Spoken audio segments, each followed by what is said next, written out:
नमस्कार, देशोन्नतीमध्ये मी ऐश्वर्या शिंदे आपलं स्वागत करते। इस्रायलने इराणवर आतापर्यंतचा सर्वात भीषण हल्ला केलाय।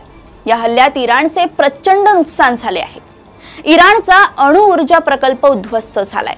क्षेपणास्त्र तयार होणारी साइटच नष्ट केली आहे। इराणच्या 2 शास्त्रज्ञांचा मृत्यू देखील झालाय। तसेच सैन्य प्रमुख जनरल मोहम्मद बाघेरी यांचाही मृत्यू झालाय।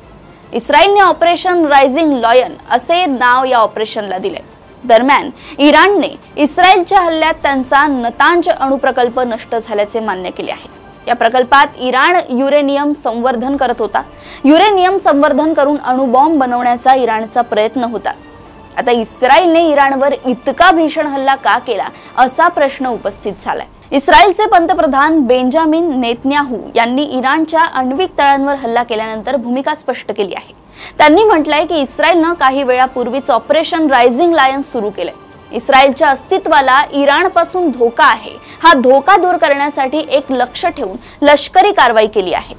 इराणपासून असलेला धोका दूर होईपर्यंत ही कारवाई सुरू राहणार आहे।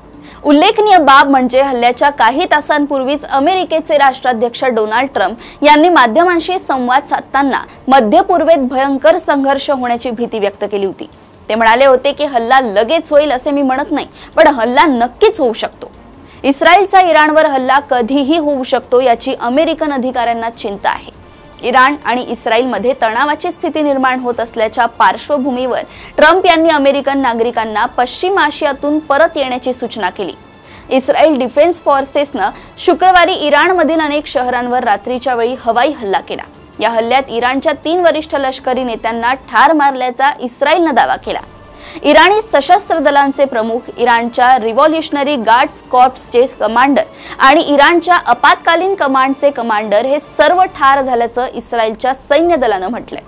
ते हत्यारे असून त्यांचे हात रक्ताने माखलेले आहेत। त्यांच्याशिवाय जग चांगले असेल असे IDF-ने एक्स पोस्टमध्ये म्हटलंय। इस्रायलने इराणवर 200हून अधिक लढाऊ विमानांनी हल्ला केल्याचाही दावा केलाय। इराणकडून ड्रोन आणि क्षेपणास्त्र हल्ले कधीही होऊ शकतात। अशा परिस्थितीत इस्रायल पूर्णपणे तयार आहे। कोणत्याही परिस्थितीला तोंड देण्यासाठी इस्रायल तयार असल्याचा अप्रत्यक्ष इशारा इस्रायलचे संरक्षण मंत्री इस्राईल काट्स यांनी इराणला दिलाय।